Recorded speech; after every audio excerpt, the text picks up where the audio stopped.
সিংহ ৰাশি জাতক জাতিকাসকলৰ মাৰ্চ মাহৰ সম্পূৰ্ণ ৰাশিফল সিদ্ধান্ত আজিৰ ভিডিঅ'টোৰ যোগেদি আমি জানি লওঁ আহক। সিংহ ৰাশি জাতক জাতিকাসকলৰ 1 মাৰ্চৰ পৰা 31 মাৰ্চলৈকে কেনেধৰণে দিন পাৰ হ'ব আৰু কি সুযোগ সুবিধা লাভ কৰিব পাৰিব। এই মাহত আপোনালোকে গুৰুত্বপূৰ্ণ ফল লাভ কৰিবলৈ সক্ষম হ'ব আৰু লগতে কৰ্মক্ষেত্ৰত আপোনালোকে নতুন সুযোগ সুবিধা লাভ কৰিব পাৰিব। অৰ্থৰ ক্ষেত্ৰতো আপোনালোকৰ বাট মুকলি হ'বলৈ ধৰিব। আহক তেনেহ'লে বেছি দেৰি নকৰি আমি সুন্দৰভাৱে জানি লওঁ।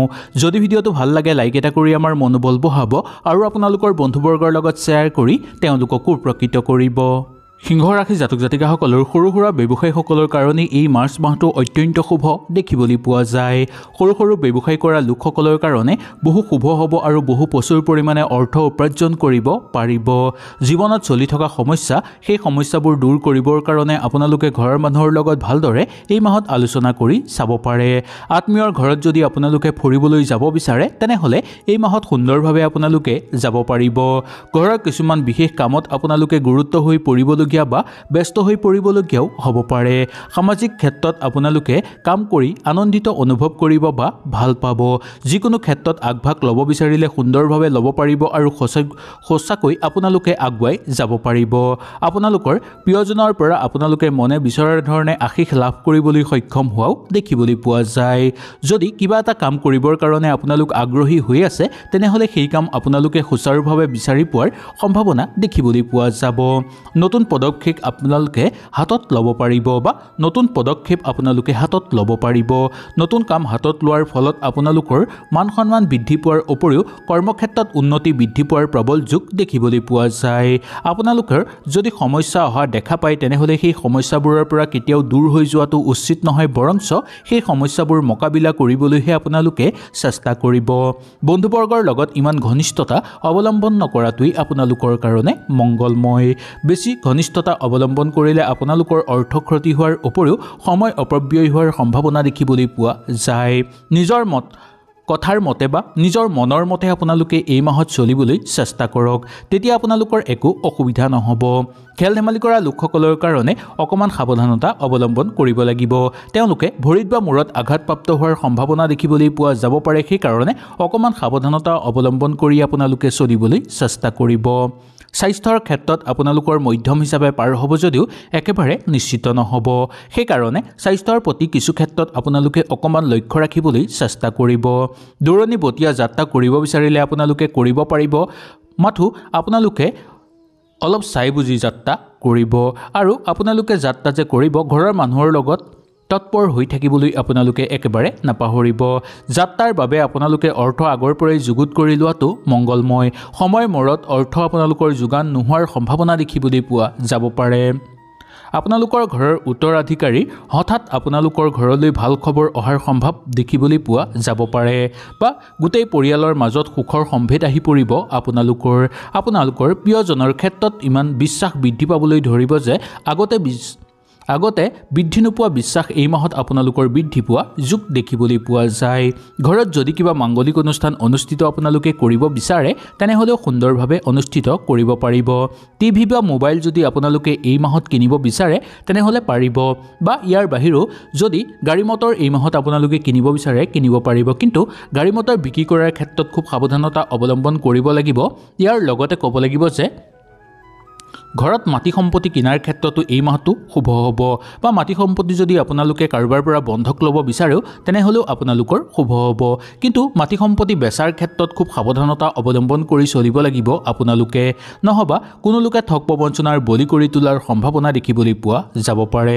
আপুনি নিজৰ জীৱনসংগীৰ লগত থাকি খুব ভাল পাব আৰু তেওঁলোকৰ লগত সময় অতিবাহিত কৰি আনন্দিত অনুভৱ কৰিব পাৰিব। প্ৰেমৰ ক্ষেত্ৰতো বহু শুভ দেখিবলৈ পোৱা যায়। পুৰণি প্ৰেম আপোনালোকৰ জীৱনলৈ ঘূৰি অহাৰ সম্ভাৱনা কিন্তু দেখিবলৈ পোৱা যায়।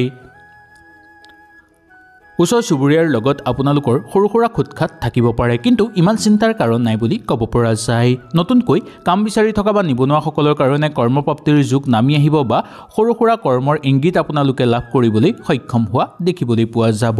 বন্ধুবৰ্গৰ লগত থাকোঁতে ইমান ঘনিষ্ঠ নোহোৱাটোৱেই মংগলময়। ফুৰা চকা কৰাৰ ক্ষেত্ৰতো খুব সাৱধানতা আপোনালোকে অৱলম্বন কৰি এই মাহত চলাটো উচিত বুলি ক'ব পৰা যায়। আপোনালোকে ধুনীয়াকৈ ঘৰৰ পৰিৱেশ নিয়ন্ত্ৰণ কৰি ৰাখিবলৈ এই মাহত চেষ্টা কৰিব। ইয়াৰ কাৰণ হ'ল কোনো বাহিৰৰ মানুহে যাতে আহি আপোনালোকৰ ঘৰৰ পৰিৱেশ বেয়া কৰি তুলিব নোৱাৰে বা বিনষ্ট কৰিব নোৱাৰে তাৰ প্ৰতি আপোনালোকে লক্ষ্য ৰাখিব। সন্তানক আপোনালোকে আনন্দিত কৰি তুলিব পাৰিব আৰু সন্তানৰ কিছু কৰ্মই আপোনালোকক আনন্দিত বৰঞ্চ সন্মান গোটাই দিব। আপোনালোকৰ নিজৰ ওপৰত নিয়ন্ত্ৰণ ৰখাটো দৰকাৰ, কাৰণ এই মাহত আপোনালোকৰ খঙৰ মাত্ৰা বৃদ্ধি পাব পাৰে। খঙৰ মাত্ৰা বৃদ্ধি পোৱাৰ ফলত আপোনালোকে যাতে ভুল সিদ্ধান্ত ল'বলগীয়া নহয় বা ভুল পথে যাবলগীয়া নহয় তাৰ প্ৰতি লক্ষ্য ৰাখি আগৰ পৰাই সচেতনতা আৰু সতৰ্ক হৈ চলিবলৈ চেষ্টা কৰিব। নিজক নিয়ন্ত্ৰণ নাৰাখিলে আপোনালোকে বেলেগৰ সমস্যাৰ মাজতো সোমাই পৰাৰ সম্ভাৱনা দেখিবলৈ পোৱা যাব পাৰে। এই মাহত আপোনালোকে নিজৰ ক্ষমতা অপব্যৱহাৰ কেতিয়াও নকৰিব। এই ক্ষমতাৰ অপব্যৱহাৰ কৰিলে অলপ সমস্যা বৃদ্ধি পোৱাৰ সম্ভাৱনা দেখিবলৈ পোৱা যায়। আপুনি আপোনালোকৰ বন্ধুবৰ্গৰ লগত দূৰত্ব বেছিকৈ বজাই নাৰাখিলেও হ'ব, কিন্তু বেছি ঘনিষ্ঠ নোহোৱাটো আপোনালোকৰ কাৰণে মংগলময়। আপোনালোকৰ জ্ঞান বৃদ্ধি পাবলৈ ধৰিব আৰু জ্ঞানৰ পৰিসৰ বৃদ্ধি পোৱাৰ সম্ভাৱনা এই মাহত দেখিবলৈ পোৱা যাব। নতুনকৈ কিবা মাংগলিক ক্ষেত্ৰত আপোনালোকে যোগদান কৰাৰ সম্ভাৱনা দেখিবলৈ পোৱা যাব। মাহৰ আৰম্ভণিৰ পৰাই আপোনালোকৰ ঘৰত নতুন নতুন ভাল খবৰ অহাৰ সম্ভাৱনা দেখিবলৈ পোৱা যাব পাৰে। এই মাহটো অধিক কামত আপোনালোক ব্যস্ত হৈ পৰাৰ সম্ভাৱনা দেখিবলৈ পোৱা যায়। কিছুমান কাম আপোনালোকে শেষ কৰিব পাৰিব, কিন্তু কিছুমান কামত আপোনালোকে ৰৈ যাবলগীয়াও হ'ব পাৰে, কিন্তু হতাশ নহ'ব। লাহে লাহে সেই সকলোবোৰ কামো আপোনালোকে কৰি তুলিব পাৰিব। বৈবাহিক জীৱন সুন্দৰভাৱে পাৰ হ'ব। ধুনীয়াকৈ পাৰিবাৰিক ক্ষেত্ৰত সুখ শান্তি বৃদ্ধি পাবলৈ ধৰিব। সম্বন্ধীয় মানুহ ঘৰলৈ অহাৰ সম্ভাৱনা দেখিবলৈ পোৱা যাব পাৰে। অচিনাকি ব্যক্তিৰ পৰা কিন্তু সহায় সহযোগিতা আপোনালোকে লাভ কৰিবলৈ সক্ষম হোৱা দেখিবলৈ পাব। বন্ধুবৰ্গৰ লগত থাকোঁতেও আপোনালোকৰ মধ্যম ফলাফল দেখিবলৈ পোৱা যাব। কৰ্মক্ষেত্ৰত বা দৈনন্দিন কৰ্মক্ষেত্ৰৰ লগত জড়িত লোকসকলৰ কাৰণে মধ্যম হিচাপে পাৰ কৰিব পাৰিব। ৰাজনৈতিক ক্ষেত্ৰৰ লগত জড়িত লোকসকলৰ কাৰণে অলপ সতৰ্ক হৈ চলাটো উচিত। বিশেষকৈ সামাজিক ক্ষেত্ৰত কথা বতৰা কওঁতে খুব সাৱধানতা অৱলম্বন কৰিব, নহ'লে আপোনালোকৰ মান সন্মান হানি হোৱাৰ সম্ভাৱনাও দেখিবলৈ পোৱা যাব পাৰে। যুটীয়াভাৱে ব্যৱসায়িক বাণিজ্য কৰিব বিচাৰিলে কৰিব পাৰিব, বা নতুনকৈ যুটীয়াভাৱে ব্যৱসায়িক বাণিজ্য যদি আপোনালোকে আৰম্ভ কৰিব বুলি ভাবিছে বা কৰিম বুলি যদি ভাবি আছে তেনেহ'লেও আপোনালোকে কৰিব পাৰিব। বিয়া বাৰুৰ ক্ষেত্ৰত ইমান অসুবিধা দেখিবলৈ পোৱা নাযায়। বিয়া বাৰুৰ কাৰণে ঘৰৰ মানুহৰ লগত আলোচনা কৰি চাব পাৰে, বা ঘৰত যদি কোনোবা উপযুক্ত লোক আছে তেওঁলোকৰ বিয়া বাৰুৰ কথা আপোনালোকে এই মাহত আলোচনা কৰি চাব পাৰে। ধ্যান ৰাখি যিকোনো কাম কৰিলে আপোনালোকৰ সেই কামত সুচাৰুভাৱে সম্পূৰ্ণ হৈ পৰিব। বেলেগৰ সহযোগিতাৰ ফলত আৰ্থিক ক্ষেত্ৰত আপোনালোকৰ চলি থকা সকলো সমস্যা দূৰ হৈ পৰাৰ সম্ভাৱনা দেখিবলৈ পোৱা যায়। ব্যক্তিগত কিছুমান কামত আগুৱাই আপোনালোকে যাব পাৰিব, মাথো অকণমান সাৱধান হ'ব লাগিব। বেলেগক কেতিয়াও আপোনালোকে এই মাহত ক্ষতি কৰিবলৈ চেষ্টা নকৰিব। আপোনালোকৰ স্বাস্থ্যৰ প্ৰতি লক্ষ্য ৰাখিবলৈ চেষ্টা কৰিব, কাৰণ জিভা বা মুখত কিবা ৰোগ বেমাৰ হোৱাৰ সম্ভাৱনা দেখিবলৈ পোৱা যাব পাৰে। তাৰ প্ৰতি অকণমান লক্ষ্য ৰাখি খোৱা বোৱাৰ ক্ষেত্ৰত খুব সাৱধানতা আৰু পৰিষ্কাৰ হৈ চলিবলৈ চেষ্টা কৰিব। সৰু সুৰা ব্যৱসায়িক বাণিজ্য কৰা লোকসকলৰ কাৰণে ব্যৱসায় প্ৰচুৰ পৰিমাণে উন্নতিৰ প্ৰবল যুগ দেখিবলৈ পোৱা যাব পাৰে। পতি পত্নীৰ মাজত সৰু সুৰা কণ্ডল থাকিলেও ইমান চিন্তাৰ কাৰণ নাই। বেছিভাগ সময় আপোনালোকে আনন্দভাৱে পাৰ কৰিব পাৰিব। আপোনালোকৰ মনত মাজে মাজে হতাশাৰ ভাৱটো আহিব পাৰে। হতাশাৰ ভাৱ অহাৰ ফলত আপোনালোকৰ হাতৰ পৰা যাতে কিবা ভাল সুযোগ হেৰাই নাযায় তাৰ প্ৰতি আপোনালোকে বিশেষকৈ লক্ষ্য ৰখাটো দৰকাৰ। ইয়াৰ পিছতেই ক'ব লাগিব যে আপোনালোকৰ ঘৰত যদি কিবা পোহনীয়া জীৱ জন্তু এই মাহত ক্ৰয় কৰিব বিচাৰে তেনেহ'লে সুন্দৰভাৱে পাৰিব। শিশুৰ লগত খেলা ধূলা কৰাৰ ক্ষেত্ৰত আপোনালোকৰ ভালদৰে সময় অতিবাহিত কৰিব পাৰিব। প্ৰয়োজনীয় কিছুমান মূল্যৱান বস্তু আপোনালোকে আনিব পাৰিব ঘৰলৈ, আৰু আপোনালোকে সেই ঘৰত সুন্দৰভাৱে ৰাখিব পাৰিব। বেলেগৰ কথাৰ মতে এই মাহত চলাটো আপোনালোকৰ পক্ষে একেবাৰে উচিত নহয়। নিজৰ মতে চলিবলৈ চেষ্টা কৰিব। যদি কিবা ভুল পায় বা কিবা যদি আপোনালোকৰ অসুবিধা হয় তেনেহ'লে ঘৰৰ মানুহৰ পৰামৰ্শ ল'ব। ঘৰৰ মানুহৰ বাহিৰৰ পৰামৰ্শ নোলোৱাকৈ বা বাহিৰৰ মানুহৰ পৰামৰ্শ লৈ আপোনালোকে একো কাম কৰাটো এই মাহত উচিত নহয় বুলি ক'ব পৰা যায়। আহক এতিয়া জানি লওঁ গোটেই দিনটোৰ বিৱৰণীৰ কথা। এই মাহৰ আপোনালোকৰ শুভ সংখ্যা হ'ব 2, শুভ ৰং হ'ব নীলা। স্বাস্থ্যৰ ক্ষেত্ৰত মধ্যম হিচাপে পাৰ হ'ব যদিও ঘৰৰ বয়োজ্যেষ্ঠ স্বাস্থ্যৰ প্ৰতি অকণমান আপোনালোকে লক্ষ্য ৰাখিব লাগিব। ধন সম্পত্তিৰ উপাৰ্জনৰ বাট মুকলি হ'ব পাৰে বা ধন সম্পত্তিৰ ক্ষেত্ৰত আপোনালোকৰ মধ্যম হ'ব যদিও আৰ্থিক ক্ষেত্ৰত উপাৰ্জনৰ বাট মুকলি হোৱাৰ প্ৰবল যোগ দেখিবলৈ পাব।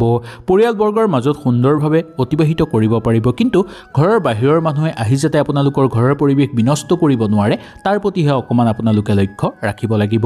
প্ৰেমৰ ক্ষেত্ৰত অত্যন্ত শুভ হ'ব। আগত যদি কিবা হতাশা চলি আছিল সেই সকলোবোৰো আপোনালোকৰ নোহোৱা হৈ পৰিব। চাকৰিয়ালসকলৰ কাৰণে মধ্যম হিচাপে পাৰ কৰিব পাৰিব। কিছু কিছু ক্ষেত্ৰত আপোনালোকৰ আনন্দময় পৰিৱেশো বিৰাজ হ'ব। বৈবাহিক জীৱনত ইমান অসুবিধা নাপাব। সৰু সুৰা খুটখাট থাকিলেও আপোনালোকৰ সুন্দৰভাৱে পাৰ হোৱা দেখিবলৈ পাব বা বেছিভাগ সময় আপোনালোকে সুচাৰুভাৱে পাৰ কৰিব পাৰিব। হয়তো সুন্দৰভাৱে আপোনালোকে বুজি পালে। যদি কিবা অসুবিধা পালে নিশ্চয় মোক তলত কমেণ্ট কৰি জনাব। তেতিয়াহ'লে আজিলৈ আপোনালোকৰ ওচৰৰ পৰা বিদায় লৈছোঁ। কালিলৈ পুনৰ আপোনালোকক লগ পোৱাৰ প্ৰতিশ্ৰুতিৰে আজিলৈ নমস্কাৰ।